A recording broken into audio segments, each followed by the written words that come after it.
Today's guest is our friend Robin Yap, one of the most respected figures in the tourism and travel industry in Singapore and in Asia.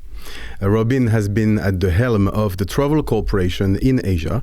The Travel Corporation has many brands, about 40 of them, including Trafalgar, Inside Vacation, and Contiki, for example.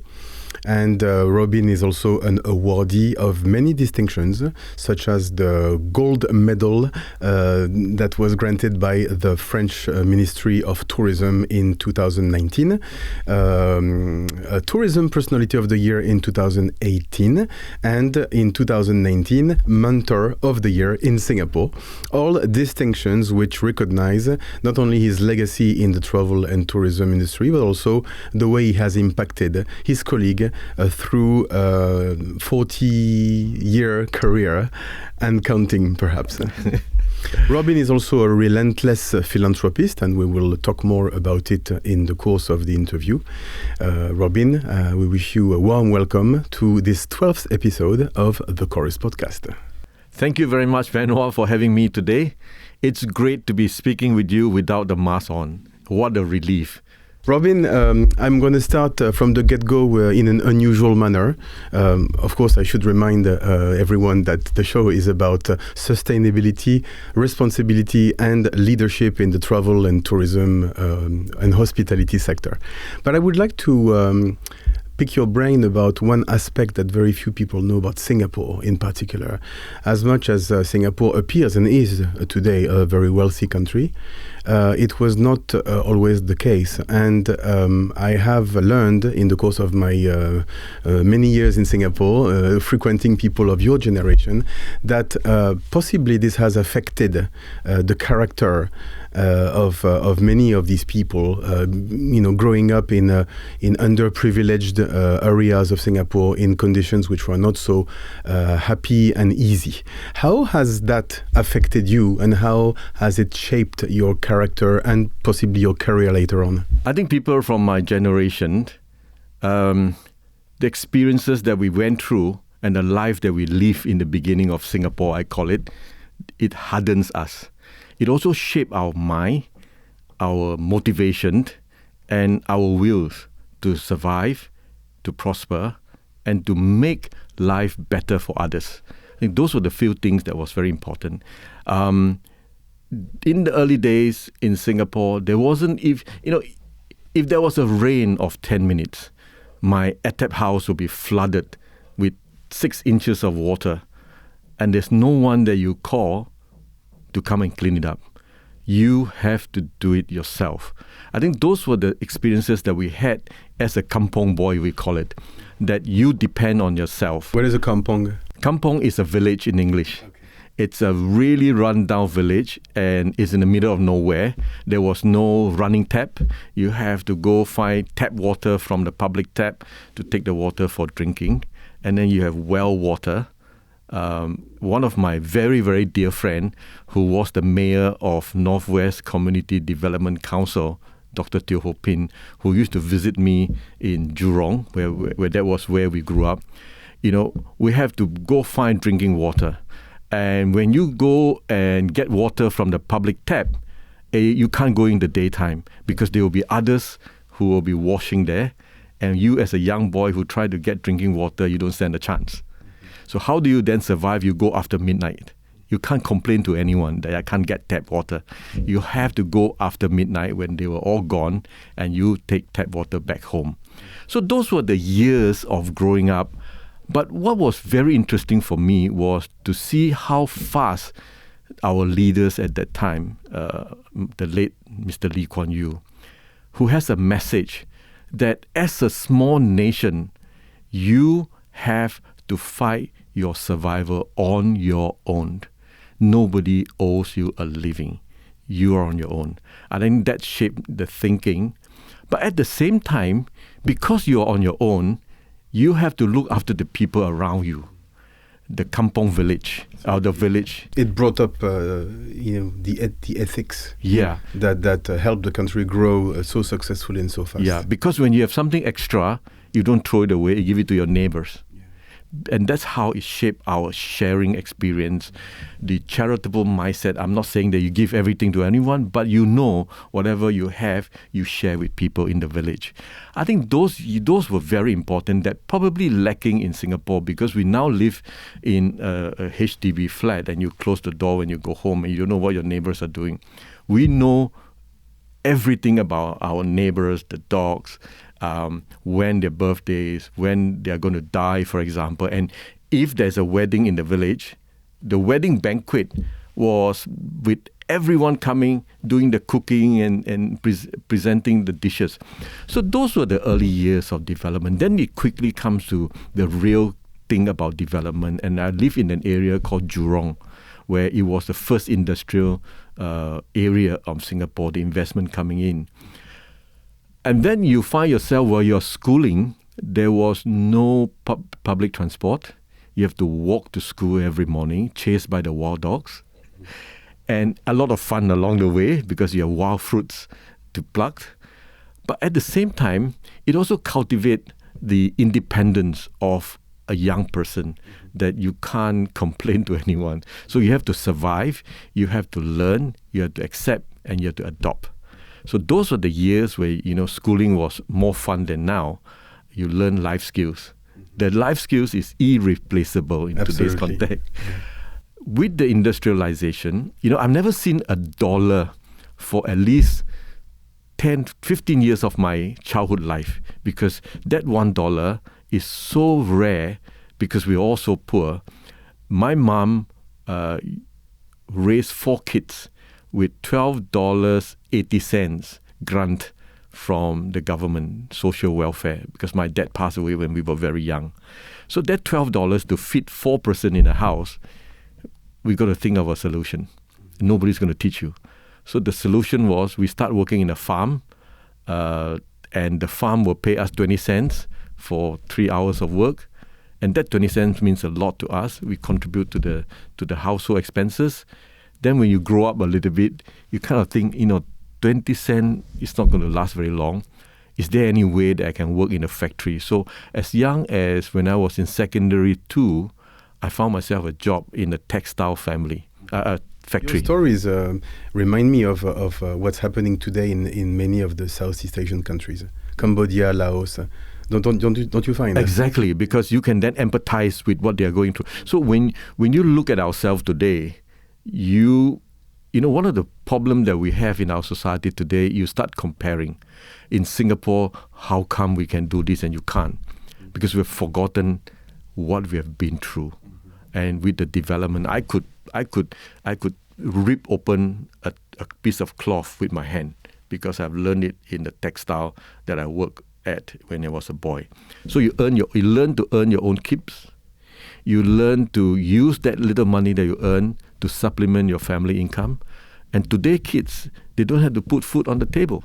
See, they don't understand the urgency of uplifting yourself, be somebody, and work hard. So I suppose the tourism can be that kind of wake-up call, because if those kids traveled with their parents to those less favored countries in Southeast Asia, for example, or in Africa today, they would be able to witness those plights and to remember that not so long ago, possibly their grandfather and their grandmother were actually undergoing the same situations. I introduced the concept of you shock, you shake, and you shape. Shock, shake, shape. Now, shock like the shock. You see something physical, visual. Okay. My goodness, this is what it is. Mm-hmm. And then it really shake your system. Mm-hmm. That boy, we were having good life. Mm-hmm. And then it start to shape your mind of what needs to be done. So the triple S is very useful, because I remember when I was appointed as a district councillor of the Northwest Development Council, I was probably the oldest young executive council chairman, because at that time I was 40-something. But young executive means you are probably 40 and below. Mm-hmm. But it is what it was. I was appointed. But I realized that all this talk, we attended talks all the time, and then the minute you walk out of the building or the room, you've forgotten 80% what was spoken in the room. So I said, I like visual. I like physical context. So if you want to influence young people about life, about what they should be doing, you really got to give them the visual impact. So I used to bring the young executive, young people in the Northwest District overseas. I brought them overseas to go to places like Thailand, Philippines, Indonesia. And I think those help to shape the mind of young people that, boy, we were having a good time. We really have good time in Singapore. There are people out there who are suffering, and that has a better impact than having 3-day seminar talking about poverty. Definitely. It doesn't work that way. Definitely. So I think that's something which I believe it should be continued. Robin, how did you come to embrace the travel industry in the first place? Because it was quite intriguing to me, because aren't you an engineer in the first place? No, I wasn't an engineer, but I worked in an engineering division of Singapore Airlines. So you were a tech person? It was a technical person. There was, in Singapore in the early 70s or in the 70s, if you can get a job in Singapore Airlines, regardless of what job, you have made it. So everybody applied for a job in the Singapore Airlines. I was fortunate enough to get a job in the engineering division. My job was aircraft discrepancy report officer. And the job was to make sure that every aircraft parts that we order comes from Boeing or Pratt & Whitney or GE meets the criteria and quality of what it was to be used for. So my life was in this room with a microfilm every day. If we order part number 123 and Boeing send me 123A, I have to go and investigate and try to get a FAA certification of interchangeability before the engineering inspector will install on the aircraft, because that's very critical. And SIA was very strict about that. But marketing was the ideal world in SIA those days, in the 70s and early 80s. And if there's a job, all the boys in SIA in engineering will apply for it. And I was very fortunate to apply and got it. And I suppose a tourism position require you to be multilingual. And I suspect that I got this job was because I was able to read Mandarin line from the Silver Chris magazine. I was quite fluent then. And the guy who interviewed me was Mr. Chew Tai Lu, and he made a laugh. And next days I got the job. But I had a nickname in engineering that this guy has a set of golden teeth. And in Chinese, meaning to say, if you open your mouth, you criticize people who don't speak much. If you open your mouth, all the gold will fall out. Okay, so you don't open your mouth. I don't talk a lot. I can not speak to anyone for months because my job was to look at the microfilm machine. So I got a job. Within the week, I was tasked to escort our then Social Affairs Minister, Mr. Encik Osman Wok, and one of our top civil servants, and a group of bankers to Hong Kong and Hawaii. It was the most frightening thing that I've ever had in my life. Because how old were you? Well, I was probably 22. Wow. I'd never been to those places, and I read every guidebook I can lay my hand on for 3-4 days before I went on the trip. But the turning point was, I still remember the hotel that I stayed was Island Colony in Honolulu. And as a young man, you were so afraid that you could not fulfill your job. You stay at the lobby 24 hours waiting to see if Mr. Osman Wok will need anything from me. But it was great that one morning, I didn't sleep for at least 2 days. and Encik Osman Wok, who came down and he said, "Young man, get a life. I don't need you to watch over me 24 hours. Well, that's nice. Yeah. And so you relaxed. Then I relaxed, and that job actually forced me. It actually forces me to communicate with human beings. I learned how to communicate with human beings. And there was no turning back, because then, I used to hate the guy who sent me on this trip. But now I always thank him for it, because otherwise I'll still have golden teeth, And it was good, because from then I got involved in tourism development. I became the senior officer for tour planning. And that's how I got involved with SIA Holidays, which was the most respected brand in the early 80s. And it opens a whole new world to me about communication, about to speak to people. Robin, would you mind sharing this story, which I still find quite incredible, when you were, I believe you were working for Insight Holidays at that time in Singapore, and you went to London to pitch not only for yourself, but also for Asia to a major travel corporation? Yeah, it was very interesting, because I always believe that you don't find a job, you create a job for yourself. And that was precisely what I did. The company called Insight International Tours, in those days it was known. It was not in Asia. They had a representation with Singapore Airlines Holidays, but it's really just by name. I remember very clearly that I was sent to London for I can't remember, but I walked to Trafalgar Square. And I saw this yellow bus with multinational people going up. I thought it was a public transport.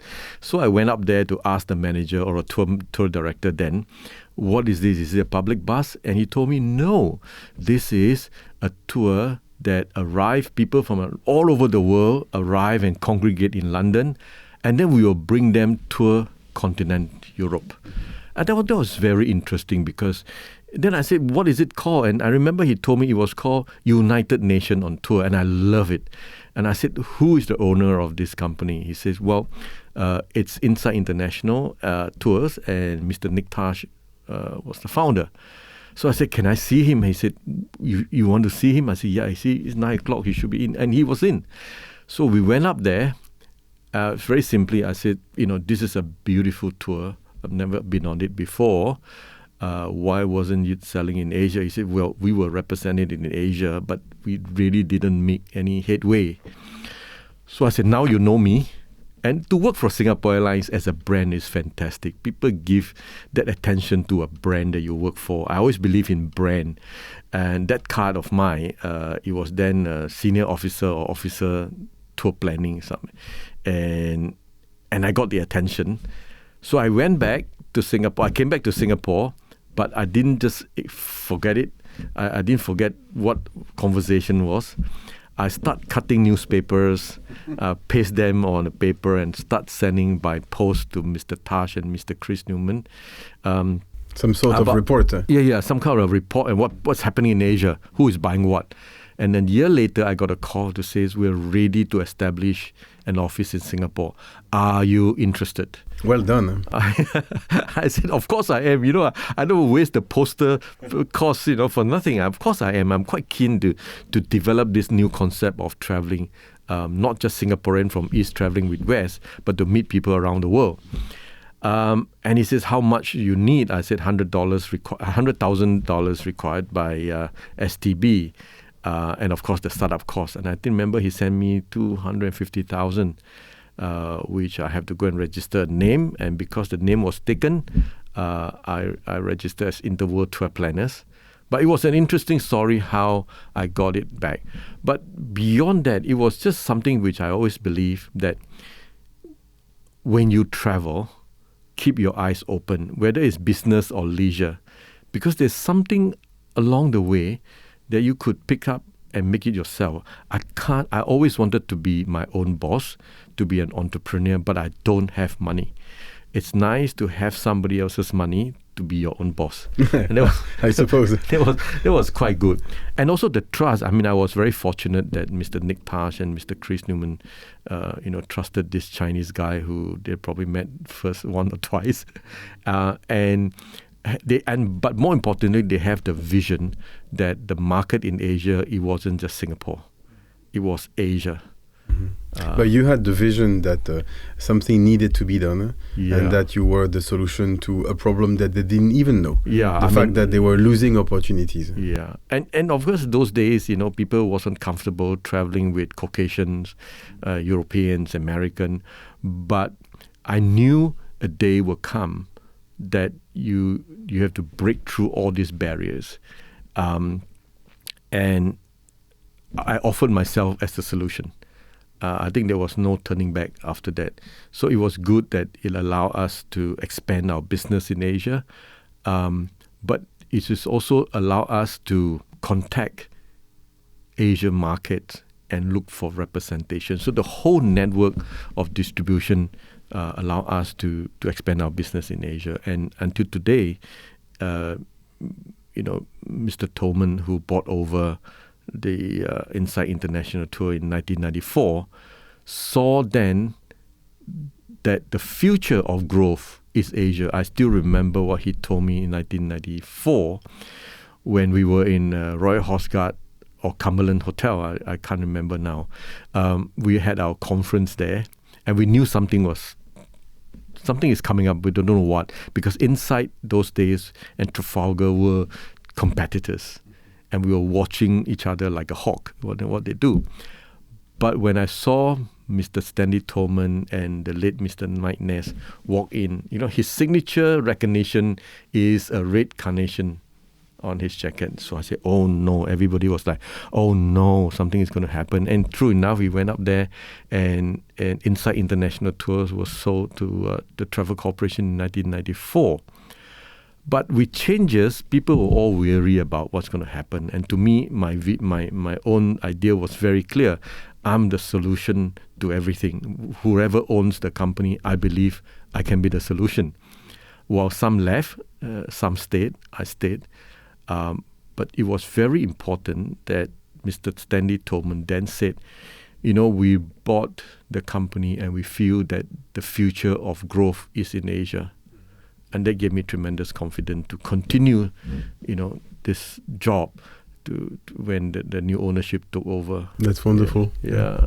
So allow me to go back to sustainability, because it's what occupies us most of the time. There is this initiative called Tread Right at the core of the Travel Corporation. Can you explain a bit about it? Well, Tread Right was the brainchild of the Tolman families. And I think the fundamental reason for them was that they value the environment, they value the culture, and throughout my encounter with the Tolman family, they've not forgotten about the damage or the carbon footprint that tourists left behind in a destination. And there was that, I think, got them together to, it's not just about writing a check to sustain an environment, it's to get involvement in a destination. So, and this has been consistent throughout the whole duration when Tread Right Foundation was conceptualized, long before what people were talking about green and sustainability. But beyond just writing a check, it has to filter down to every single staff member in every destination, in every market we are in.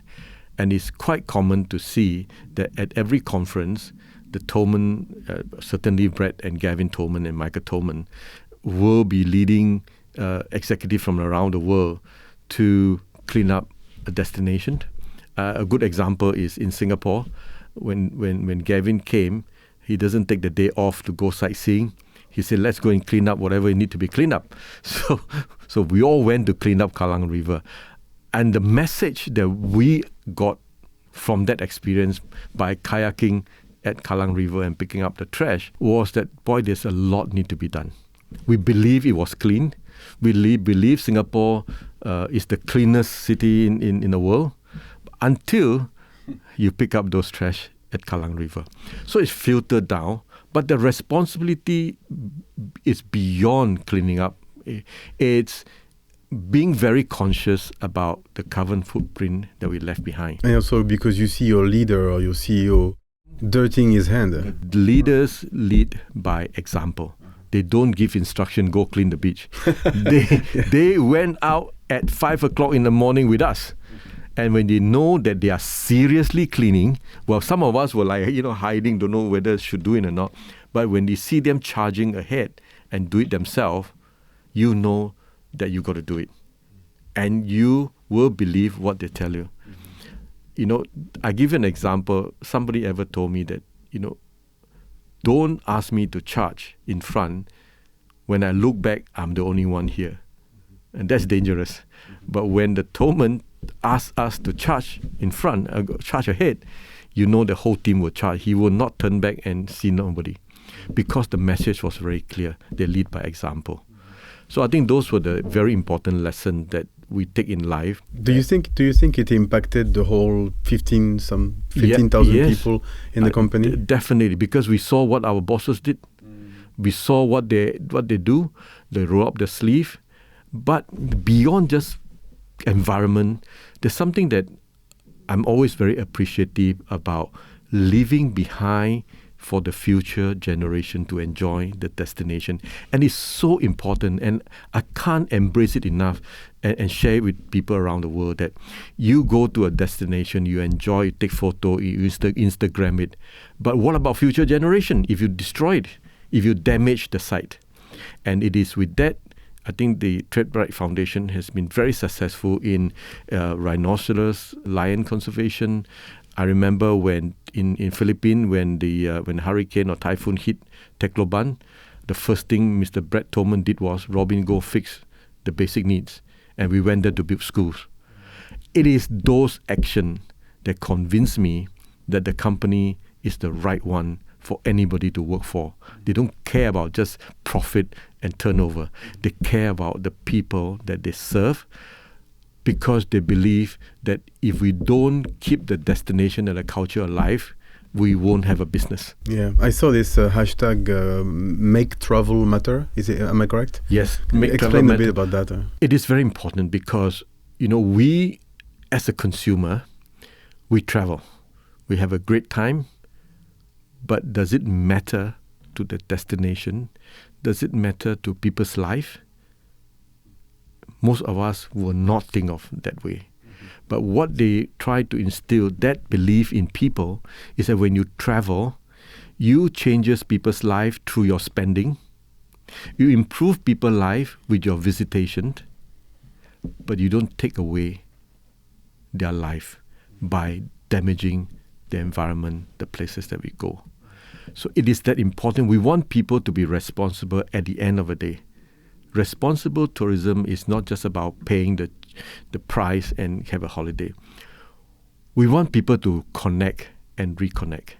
We want people to believe, empathize with the people. We have something that we introduced some years ago called From Farm to Table, and that is about sustainability as well. We want people to travel and see how environment is being impacted if you have excessive harbor or excessive development. So do you see the potato that was grown in the ground, brought up to the table, and you consume it? So that's an educational, humanity education for tourists. And you know, I feel sad when I see tourists go to destination and start complaining about how come in Singapore we have this and you don't have. How come we can do it better in our country we don't have? The fact is we are different. You have to embrace the environment, the culture, the society, because that's what you go there for.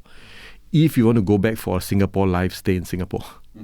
But you want to embrace that, and you want to be connected that. So I think that TradeRight Foundation and Makes Travel Matter has a lot of important message, not just for the employees, but also for travelers, because you are contributing to the sustainability of this world. Mm-hmm.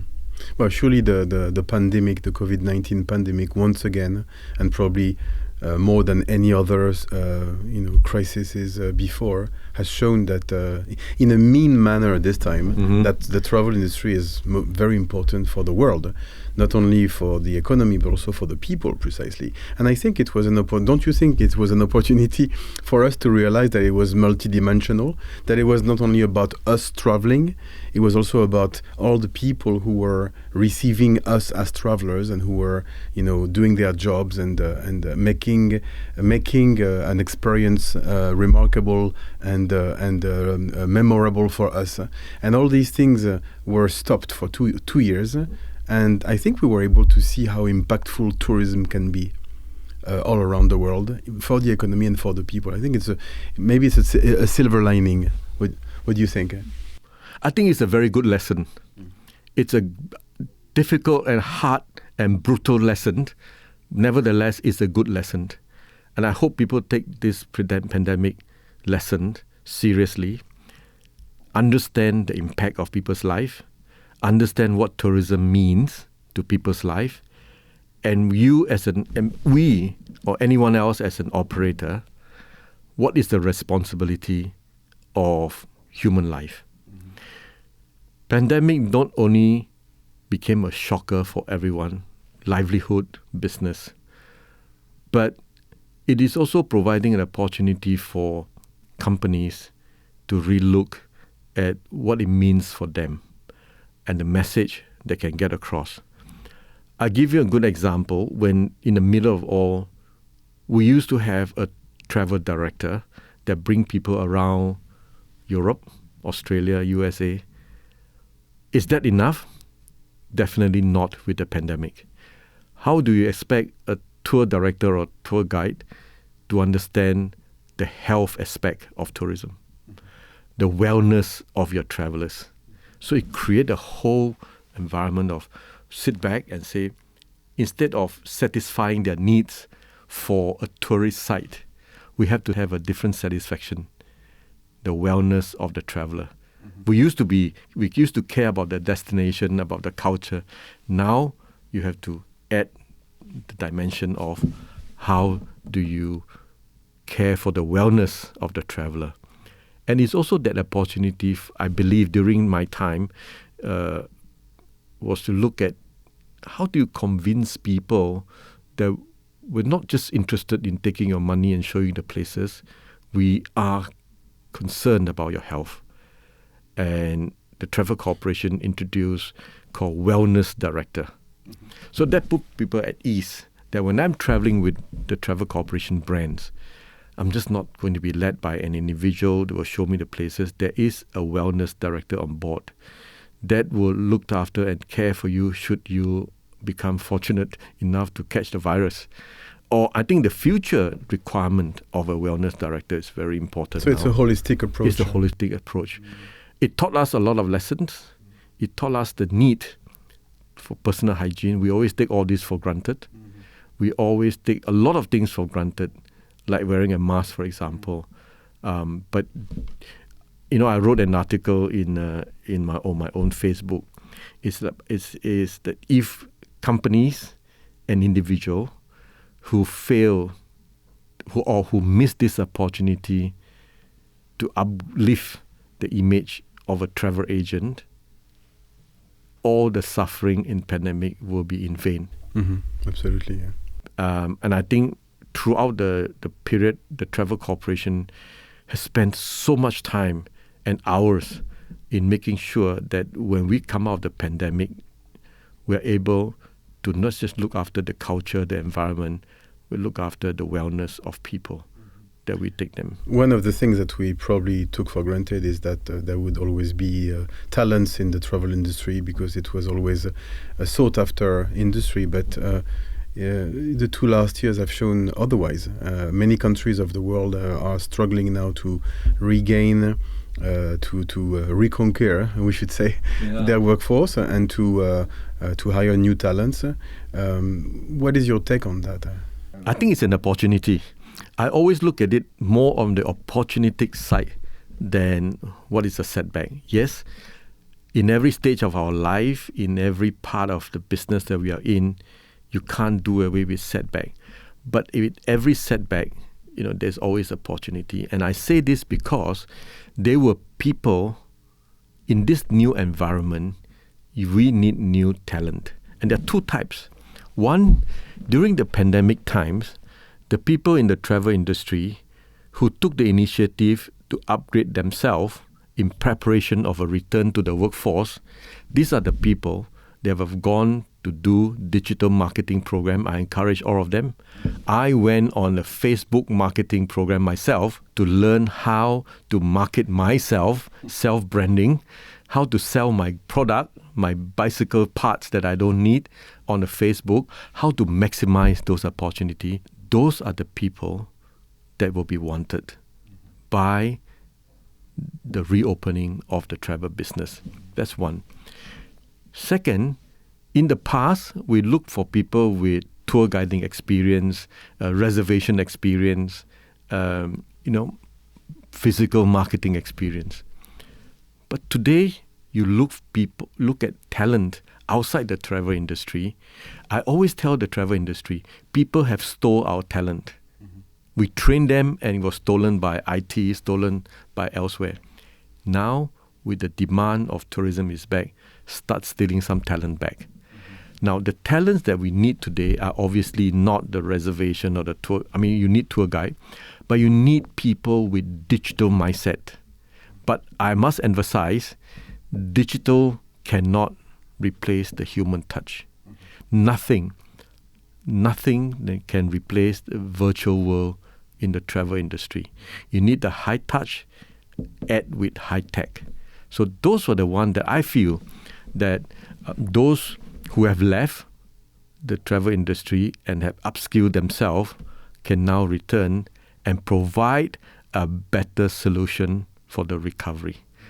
If those are not coming back, then we do look at outside the tourism industry for the new people. Mm-hmm.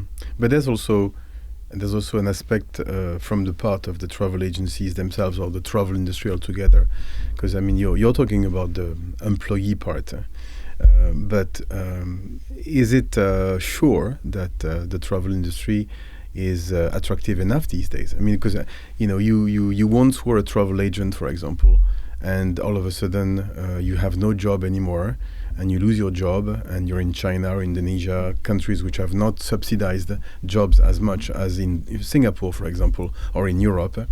Then you have to change entirely, and you have to find what you can. And so 2 years later, maybe you can come back to the travel industry, but maybe you're like, maybe I won't do that because lesson learned. I should work in a line that is a bit more secure than the travel industry. So how does the travel industry make sure that it will be attractive now and in the near future for talents to actually come back to it? Well, you can see many successful company, Western successful company like Flight Centres, they all also have this experience of the impacted by travel. You have the Klook, you have the Expedia, world of travel business. I'm sure they are just as impacted as local travel agent. But the local travel agent aspect, yes, they are not a multinational organization. They are run by mom and pops. But at the same time, it is also for them to look at what they want to achieve if they want to continue to stay in this business. Many of them were talking about IT will provide the solution. But it is one aspect of it. I believe technology facilitates in delivering the experience. It's not replacing. So I think very important for local travel companies is to understand that you need to integrate both the experiences, the human touch and the high tech into one. But at the same time, when we come out of the pandemic, the traveling expectation have changed. The traveling trend have changed. Gone were the days where people will just book a tour with massive discount and go for a 20-day trip, buy one, get one free. But pandemic has taught the consumers the risk factor of entrusting their travel plan to somebody who is not professional in every aspect of the services. In the past, all you need to do is to provide a travel package and a salesperson you sell. That's it. But today, the expectation of a travel agent, you must understand the health requirement of destination that you travel. It forced people to go and attend courses about instead of just advising people about the price, the visa requirement and the duration. Today, you have to study the changing hours, ever-changing health requirement of going to a country. So to me, that itself, I know that some of my travel friends who still run travel agent, they've undergone tremendous changes with staff who are not just reservation staff, but they are travel wellness specialists. So, and that's why I come to my next answer to you is the price you pay shouldn't decide destination. You must understand the overall professionalism of a travel agent, that when you are in need, I always say, try to call an online company when you are in need. Your phone will be directed to all over the place except the right place. I mean, we know this every single day of our lives. We can't call anyone anymore. Exactly. Even the banks, for example, you've got a problem with credit card. But a travel agent stands out from all this massive service provider which use technology solely. You can call Robin Yap. Hey, I'm stuck in Frankfurt. Can you get me a ticket back? You got a human. So the travel agent has that ability to differentiate themselves from online services. And today is ever more needed in this changing world, that you need somebody, a human, to speak to. So companies who understand this, while they will also face with manpower crunch, because not many people want to work in their field, but there's also opportunity to develop a new breed. Look, when we were young, we will never touch computers. My first computer was a 286, and I remember my first PA bought me a 286 computer and with a mouse attached with a string. So I took out and I was clicking like this on the screen, and he came in and Diner Po said, "Boss, that is not a control device. You have to put it on the table and move around in order to move the cursor." So can you imagine, those were the days, and it changed to today where a small chip can hold billions of bytes. So I believe the evolution of changes will continue. So you're calling for an upgrade? Not only of the services, but also of the mindset. Of the mindset. Yeah. There was this article recently on I think it was Travel Media, about this company in Malaysia that was upgrading its operations through automatization. Yeah.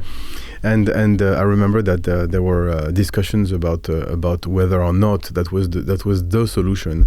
And I personally contended that no, it was obviously true that we needed to improve those aspects of operations, but the human touch, like you suggested, is actually the most important, and also the one that will make a difference. Because at the end of the day, what do you remember when you go somewhere, when you have an experience? It's always someone. It's always a person. Right. It's not that technology that you enjoy there. I always remind people why the real estate agent is still relevant today. You don't go and click and buy a apartment 2 million. You want to talk to the real estate agents. Why they are still relevant today. And it's the same thing applied to travel agent, because a family of 4 to Europe costs as much as $20,000. Nobody clicked 20,000 on an online booking. You can buy an air ticket because it's a straightforward thing.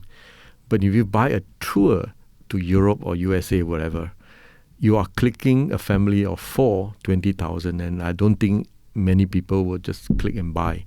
They want to speak to a person. But there is also this I would say, distasteful trend that I observed in the last few years before COVID anyway, that would see people sort of inquiring with the travel agent and then not even saying thank you, and then go and book online and everything, as if the service of the travel agent should be free and was actually not that important. What makes you what is your take on that? I think it takes two hands to clap. And I say this, I have a reason for saying this. I said to all my friends, don't be a busy fool. A busy fool is somebody who do a lot of things with no result. And when you see, and consumer take advantage of a busy fool. And this is what you said, because they go to A, B, C and ask many, many questions. And when they got all the answer, they go and click and buy because somebody has provided, the physical individual has given them the answer. So to me, that's something that has to be changed, because if you're a busy fool, the guy that offered the cheapest price get the business. So it's an industry revolution that, in the past many years, people were using price as a competitive tool, or rather the only competitive tool.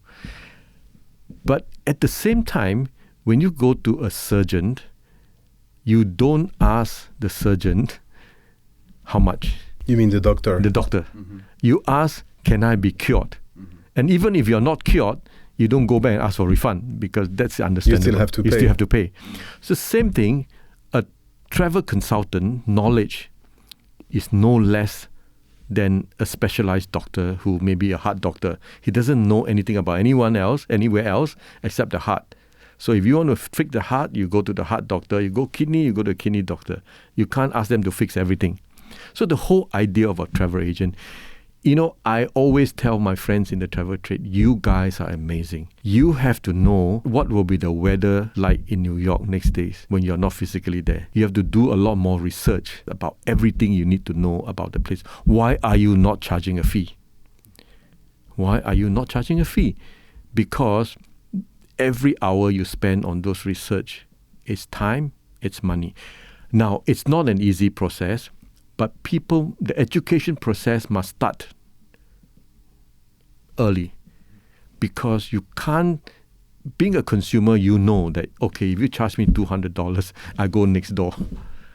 But the whole process of education is time is money.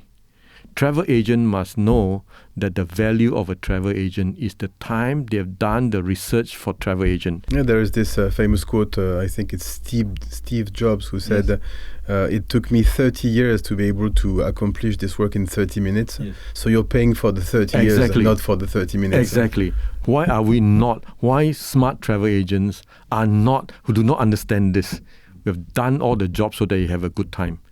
So this whole process of education must come from the top, embraced by everyone, but the consumer is king. But don't you find that also, I remember some years ago, China banned the $0 tour. It's not sustainable. It's not, right? Yeah. I mean, at the end of the day, as I said earlier, people always take the easy way out and use price as the only competitive tools, which is not sustainable. Now, you can't do that over a long period of time unless you are owned by some deep pocket with obvious reason for doing it. But you as a business, I think that's where the trade body comes into play. Mm-hmm. That's where the government leadership comes to play, that everything has a value in it. And must be paid for. Must be paid for it. Mm-hmm. There's no free lunch. Mm-hmm. Until such time, but this is an opportunity, as I mentioned. My ex-boss in Singapore Airlines told me, Mr. Eddie Ong, he said, everything you do is correct. It's your explanation that is flawed. And he said, look, why is it that two persons who committed a crime, one get away free and one gets sentenced? Because he's got a damn good lawyer. Right? So the same thing with you, your idea is a noble one. But if you don't explain clearly, it becomes flawed and people will mock at you. So the whole thing now is an opportunity, and people begin to accept that, I better buy from a travel agent, because if I got stuck in some parts of the world with COVID restriction, and I don't speak the local language, I got somebody to call and help me out. More so, now is an opportunity. People appreciate more of a travel agent. Well, that's very good news. I mean, we've been advocating for that for the longest time, and I always tell everyone around me that travel agents are, people who are very educated, but it doesn't show, because they only talk about what they know when you actually meet them in person. They cannot really shine in the way you do when you're a professor or when you're an engineer, because their knowledge is very intricate. Right. And when you meet someone who knows really a lot about a destination, it's actually There's the storytelling aspect, which is already amazing. It's kind of an entry, in your experience. But it's also something that inspires you a lot. And what is travel if it's not an inspiration? You need to be inspiring. It's not just taking your money and send you on a trip. You need to be inspiring. You need to be connected. Yeah. I remember you said when we were discussing some time ago that personal branding is key. Well, tell me more about it, because I think it's a multidimensional approach. Yeah. This is very important for an employee aspect. If you recall, sometimes when a staff of a big ticketing agent that resigned, or an insurance agent that resigned, he or she will bring all her account to her new company because he or she service the customers with total sincerity and honesty. So people begin to follow the person. Now, the person is a brand. I always believe the person is a brand. You cannot be anything else. You have to understand why some people are more successful. Some people get what they want. Some people try very hard, but they can't get anything done. Because there's this personal branding that you need to develop. And it's not an overnight you become a brand. I'm a sucker for brand. I believe that people will come to me because I have certain value that they want. And the branding has to be multidimensional. I'll give you a good example. When people lose the job, they start to think, I want to do something else. Too late. Because you have not prepared yourself, the branding of an individual, that you are capable to provide solution to service to many segment or industry. Good example, when people lose the job, they come to Robin. I work in the travel industry for many years. I can share my knowledge.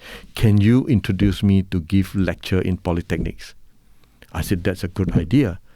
But do you know, standing up there for 3 hours giving a lecture, it's not as easy.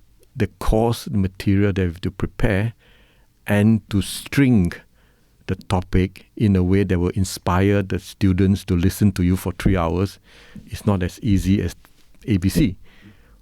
If you want to do that, you must, throughout the period of time while you are working for this company, build up a credential of being able to lecture, teaching, coaching, so that when the time comes, your credential will, wow, he served as a part-time lecturer of Ngee Ann Polytechnic or Singapore Polytechnic. Now that he's don't have a job, he's quite suitably qualified to be a lecturer. And that's what's very important, to prepare yourself as a brand. Talking about teaching, you've been teaching throughout your career. Yeah. So as a result of your career, you've been teaching, but like you were saying earlier, you were also you prepared yourself to doing that because you had the academic accomplishments that were creating credentials for you to do so. Would you say that teaching also influenced your career back? And how did it work for you to actually make it work all together in terms of time, but also in terms of your personal career? It's investment. It's something that I always fear that one day I will be irrelevant. And what happens if I lose my job? So instead of looking for another job, I will wall myself up with, you look at my wall at the house, I have so many multidiscipline diplomas that I've done. Some of them have nothing to do with what I do.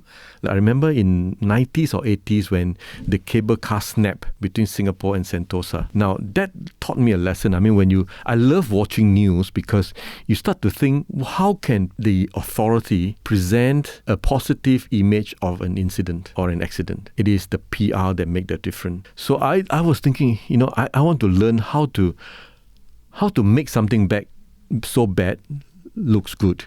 So how to do it. So I went to attend a course called Public Relation. And the lecturer, Mr. Yap Po Tiong, today he's one of my very good friends, who taught me how to articulate all of this. So to me, preparation is very important to be able to provide, and people look for you for solution. If you are qualified to provide solution for multidiscipline, you're obviously more valuable than you are just a single discipline individual. So lecturing was very important. But to me, I think we can talk about people around me. When I employ staff during my time at TTC, I spent time with them on the first day, and the message I said to them was, I want you to come in, learn all the skills and experience of TTC brands, but I know one day you will leave the organization. You make sure when you leave this organization, you leave as a better person in different skill sets. So that was the reason why I believe in education. I mentioned earlier, why would anyone need an MBA and a PhD in tourism?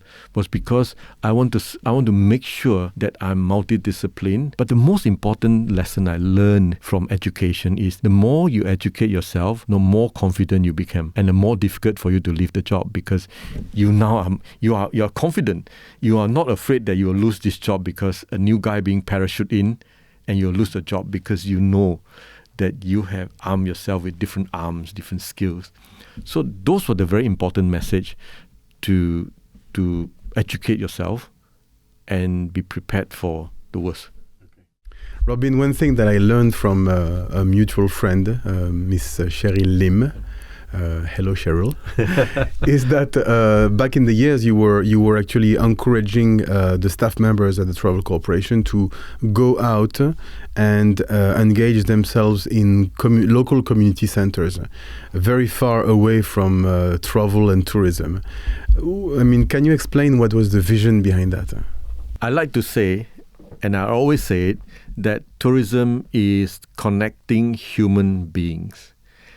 It is not necessarily just business, but sometimes if you are competing in the same space, everybody looking after the same customers, you have to work very hard. Sometimes I'm a little bit lazy, I take the easy way out, But that's 1.1. Point 2, secondly, you need to understand the community. The community work that we do is very fulfilling because you want to make your colleague, yourself, to connect with the community.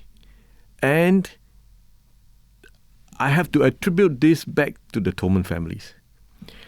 I have never at one time go to Brett Thoman and say, I want to contribute this to a charitable project. Brett has never said no. And that have kind of like filtered down to all of us, that there's the community wellness and welfare we need to consider. And I remember, same thing, Mr. Brett Thoman, Mr. Stanley Thoman, Beatrice Thoman, and Gavin Thoman was in Singapore one time. And Brett is very involved in charitable organization all his life. And he said, Sunday, we have a day off, but I want to do something meaningful. What do you think I should do? I said, how about brisk walking with 2,000 Singaporeans and raise some fund for them? And he said, well, it is only 3 days away. You can mobilize 2,000 people to walk with me. I said, let me try. So I called up my very, very dear friend, Mayor of the Northwest District, and I said, we want to do something different. My boss have a free day, but he doesn't believe in idling away doing nothing. We want to do something meaningful and raise fund for the needies. And he said, oh, that's a great idea. And, when you are involved in the community, you can mobilize people quite easily. And on a Sunday, I drove him there, and there were 2,000 people waiting to walk with Mr. Brett Thoman and Mr. Michael Thoman. Fascinating. We walked 2.5 kilometers, and we raised $10,000 for the community needy people. So I think those were the very important thing. You reconnect with the community, but the good things will come to you after. Don't worry about your time you spend. People remember you and remember what you've done for them. And guess what? When they want to travel, they look for a guy called Robin Yap. I brought them to Russia. I brought them everywhere to Bhutan. And I think that's the subtle message. People will remember the goodness you've done for them. You don't have to remind them. You don't have to market to them. You don't have to hard sell to them. The little things you've done for people, people will remember. Until today, although I've retired 8 months, Jesse, whom you have spoke to a few days ago, text me, I'm going to Birmingham and St. Andrew. What should I do? I have 2 days free. What should I do? People still remember you. So the connection with the community also brings about your staff belief in charity. Not just work. And I want to touch on this wording called work-life balance, which I was very, very, very adamant about explaining it clearly. When people talk about work-life balance, it's not about working very little and getting paid a lot. It's about doing your job and get it done, but at the same time, don't mess around, spend good time with your family, upgrade yourself, do some charitable work, and then you have a balance in life. Not about, it's 6 o'clock, I need to put things down, I want to go home because I have the work-life balance, but you end up in the bar drinking. So I think those were some of the things which I introduced to my colleague, that the connection with community is very important, of who we are, what we represent, and it also is our company's value of doing good to the community. Yeah, Cheryl told me something sweet about that. She said, while doing that, we were able to turn ourselves from colleagues into friends and family members. Yeah. And I absolutely understand, because you are no longer, I mean, as much as you represent your company, you are no longer your company, you're a human being again, interacting with other human beings. She also said one thing which I really appreciated. She said it was also allowing us to be in touch, sometimes for the first time, with less privileged social layers of our society, something that we tend to forget when we become a bit more affluent. I always want to remind them that we are human beings. Take away our title, take away our jobs, we're no different. And that brings me back to the discussion about race. I don't look at anyone as an Indian person or Malay person. I look at that person as the name they were given. You are Mr. Gopal, you're Mr. Gopal. I don't see any different you are different with me, until I've been reminded that this is this race, this is that race, and we got to provide for this and that. So I think constant reminder may not necessarily unite people, you divide people. I don't see you, Benoit, as a French person. I see you as my friend, because we call each other up and have a discussion about every topic from geopolitical to tourism to education. I don't see you any different than a human being as I am. So I think those were the values that we want to introduce to your staff, to inculcate the same value. And when you work for a company like the Thomann, where they treat everyone equal, you want to make sure that is passed down to every layer of staff. Then you have embraced the company culture, the company value. Then you can deliver a better service for humans who travel with you, because you value them. Yeah. You don't treat them as customer. You treat them as humans, and you treat them with respect and give them a great time. And it's about sincerity, and sincerity is one thing that everybody recognizes immediately. Right? That's correct. Another thing that, of course, I cannot not mention is the philanthropic aspect of your life. Of course, you know, a lot of people are doing philanthropic initiatives, and sometimes it's easier to do that when you're a CEO like you were, and you've got money at your hand, and you've got influence, and you can call people and make things work.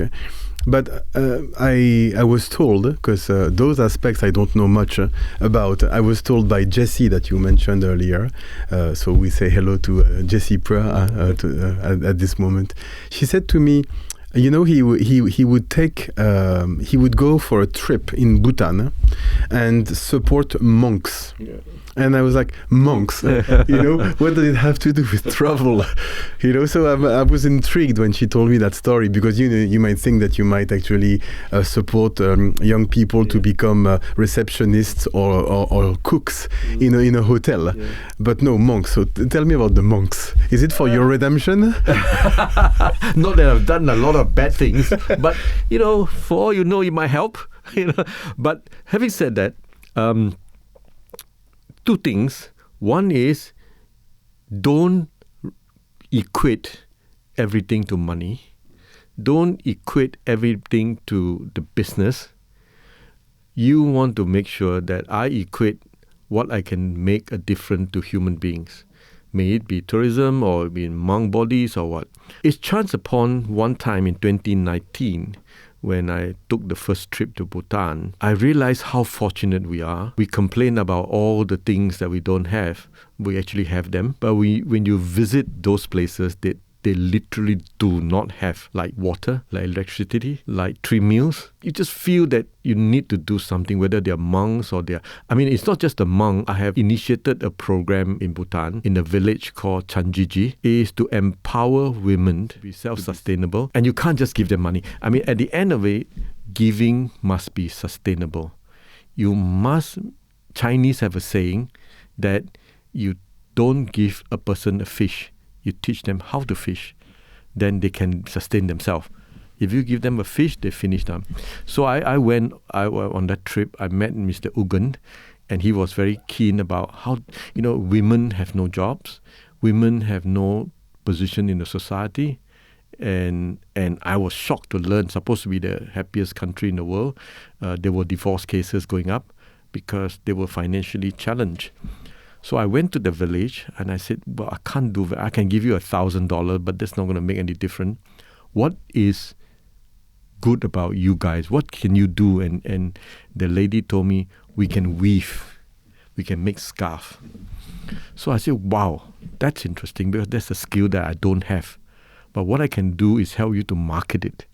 Instead of selling $1, I will help you to market the product and introduce it to the world, that the scarf in Bhutan keeps you warm. So I went up together with PATA as well. I brought a delegation of PATA chapter Singapore members there and then show them. So we help women to be financially independent through improving their skills in weaving better quality scarf. And they have gone to do pretty bags, handbags, carriers for people to bring back. So to me, that was something that I always believe, that when we go to a destination, we must help to improve life of others. Now, the monks was also come as a visit there, and I said, look, they were orphans. They were left there to looked after by the monks, and where do they take their income from? And that's where I felt that these 44 young monks deserve to be brought up to be a better teacher for others. That was the initiative. We want to help these little monks as small as 2 years old to grow up, and so that they become better teachers to others. That was the only intention. I can't do it myself. I mean, I don't earn a lot, but I certainly can ask people who can afford to come with me, and Jessie was one of them.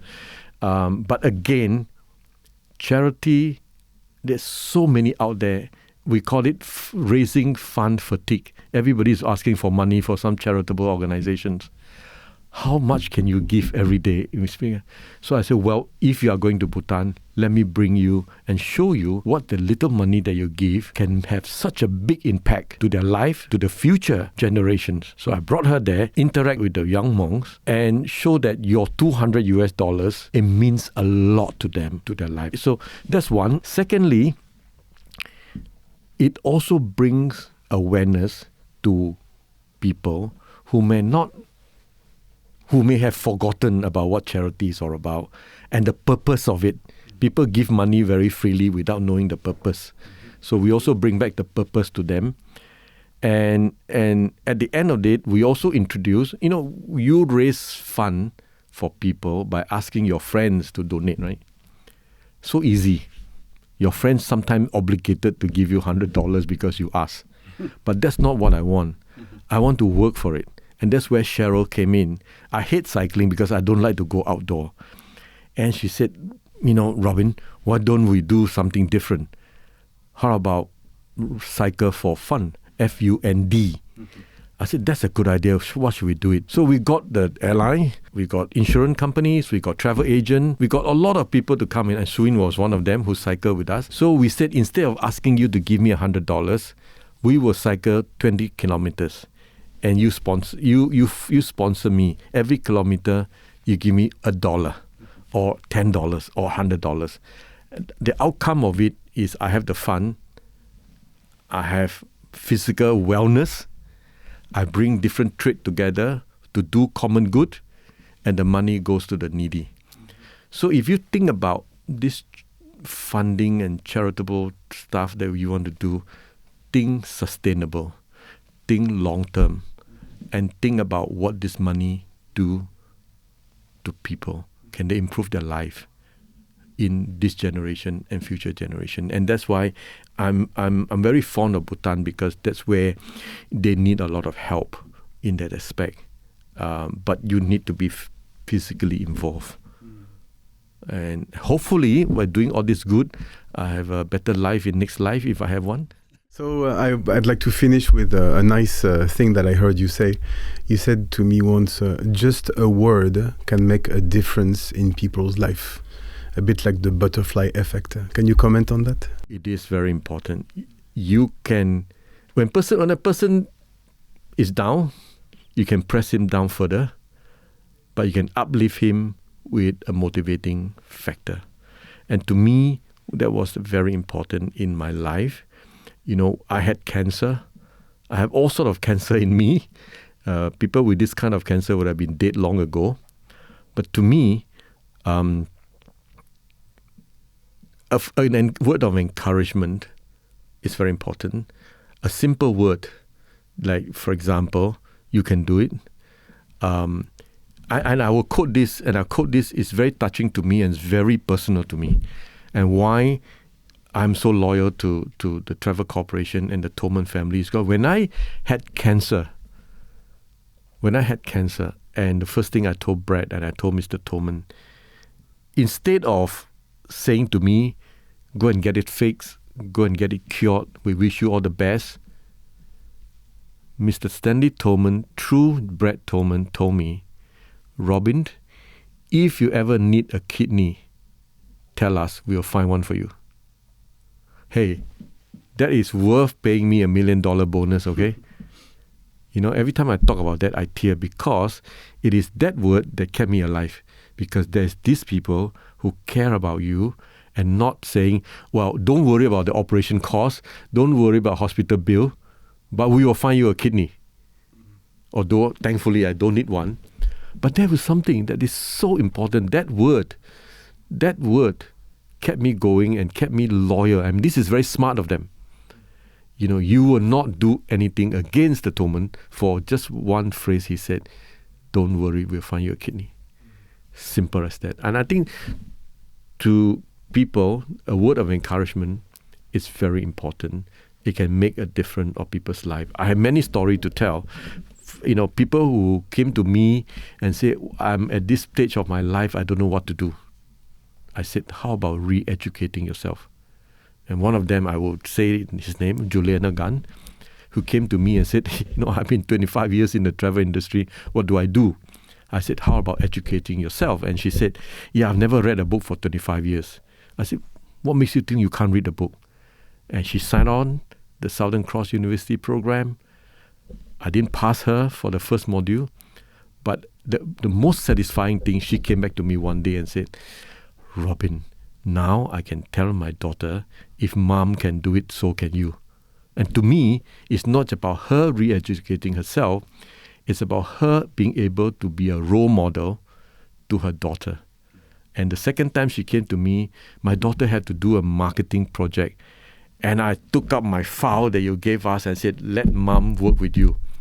And the daughter was saying, hey, now we bring not only education, we bring the mother and daughter relationship together because they now have a common thing to do. So a lot of this that you make a difference by just saying, instead of saying, yeah, I'm not happy, you quit or go and find another job. No, how about educating yourself? Then so many people that have benefited from that. And I'm happy they don't have to thank me. But at the end of the day, it makes a difference to people's life. Thank you, Robin. I thank you for this opportunity to, not very often I talk about these things. And not often that I share a lot of these little stories. But thank you for this opportunity to share. And I hope the audience will see this in a positive manner, not about self-praising about how well I've done, but I want to tell people that nobody owes you a living. You have to create opportunity for yourself. You have to seize the opportunity, and you have to re-educate yourself to be relevant in today's world. Thank you.